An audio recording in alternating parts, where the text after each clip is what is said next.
Friends, welcome back to my channel. ಹೇಗಿದ್ರೆ ಎಲ್ಲರೂ? ನಾನು ಚೆನ್ನಾಗಿದ್ದೀನಿ.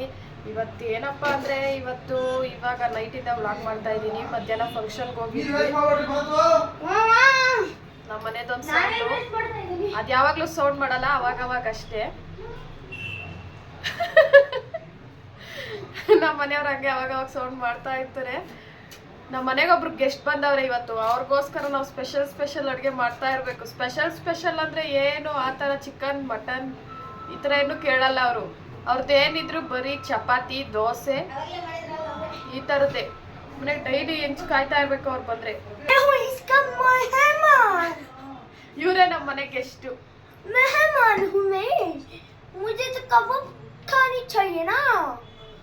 ಕಲ್ತ್ಕೊಬಿಟ್ಟು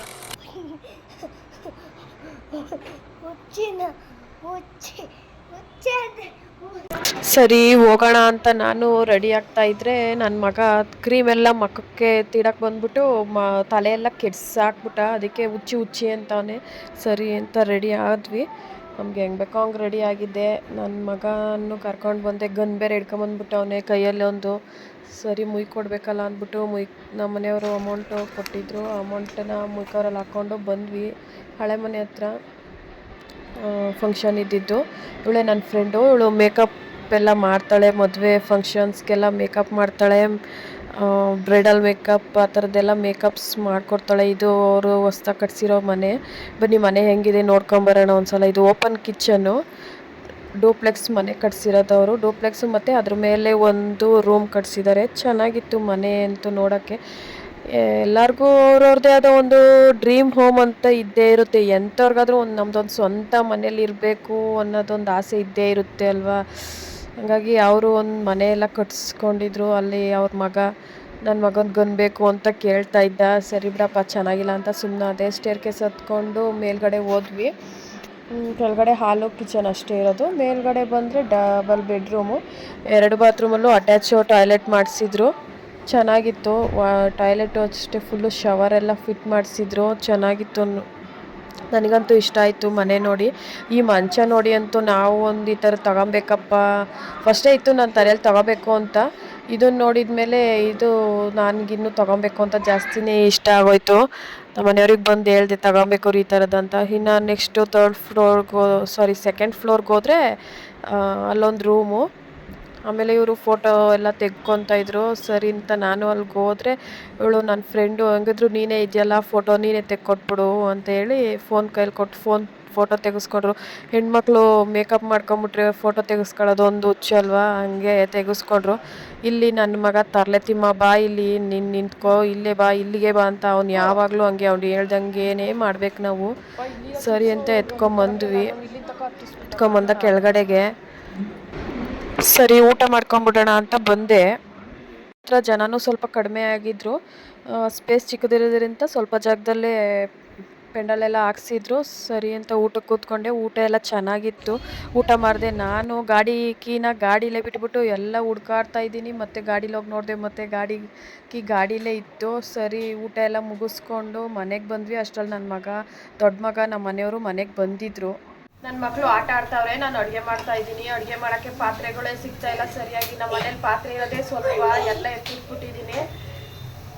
ನನ್ನ ಚಿಕ್ಕ ಮಗ ತರಲೆ ಮಾಡ್ತಾನೆ. ಸುಮ್ಮನೆ ಇರು ಮಗನೇ.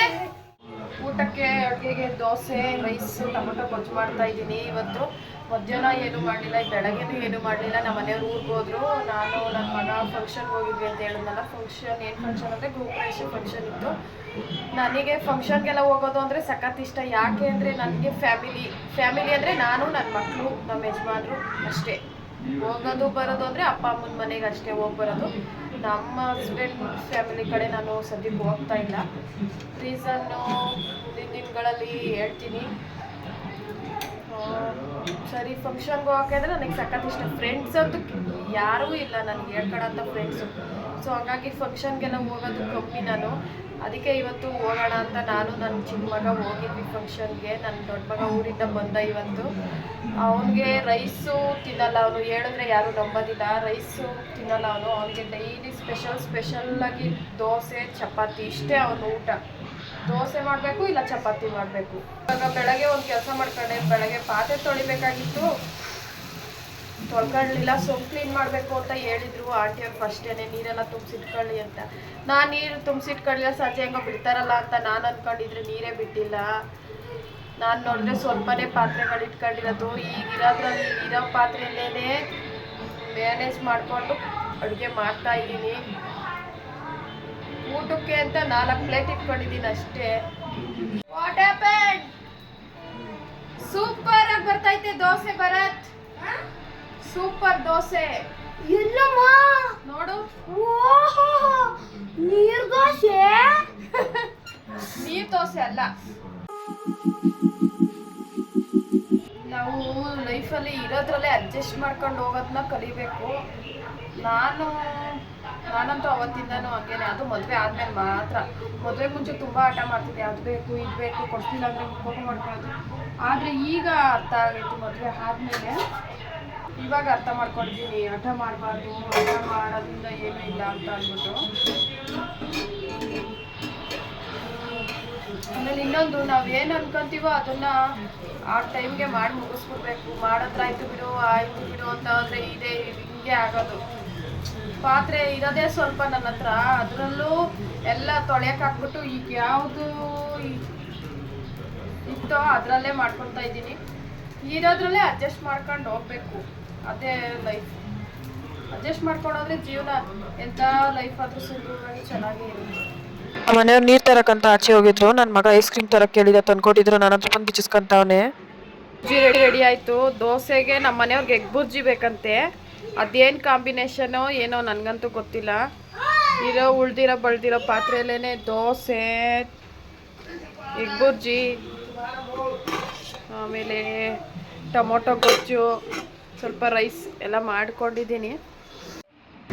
ಇದು ಇವತ್ತಿನ ನಮ್ಮ ಸಂಡೇ ವ್ಲಾಗ್ ಆಗಿತ್ತು. ಈ ವ್ಲಾಗ್ನ ಇಲ್ಲಿಗೆ ಎಂಡ್ ಮಾಡ್ತಾ ಇದ್ದೀನಿ friends. Thank you so much for watching. ಯಾರೆಲ್ಲ ಈ ವ್ಲಾಗ್ನ ಕಂಪ್ಲೀಟಾಗಿ ವಾಚ್ ಮಾಡಿದ್ದೀರಾ, ಪ್ಲೀಸ್ ಚಾನಲ್ನ ಸಬ್ಸ್ಕ್ರೈಬ್ ಮಾಡ್ಕೊಂಡು ನೋಡಿ. ನಿಮಗೆ ಇಷ್ಟ ಆದರೆ ಲೈಕ್ ಮಾಡಿ, ಶೇರ್ ಮಾಡಿ, ಕಮೆಂಟ್ ಮಾಡಿ. Love you all. Take care. Good night. Bye. ದಾನ ಮಾಡಿರಿ, ಆದರೆ ಅದರಿಂದ ಪ್ರತಿಫಲ ನಿರೀಕ್ಷಿಸಬೇಡಿ. ಅದು ತಾನಾಗಿಯೇ ವಾಪಸ್ ಬರಲಿದೆ. ಶುಭರಾತ್ರಿ.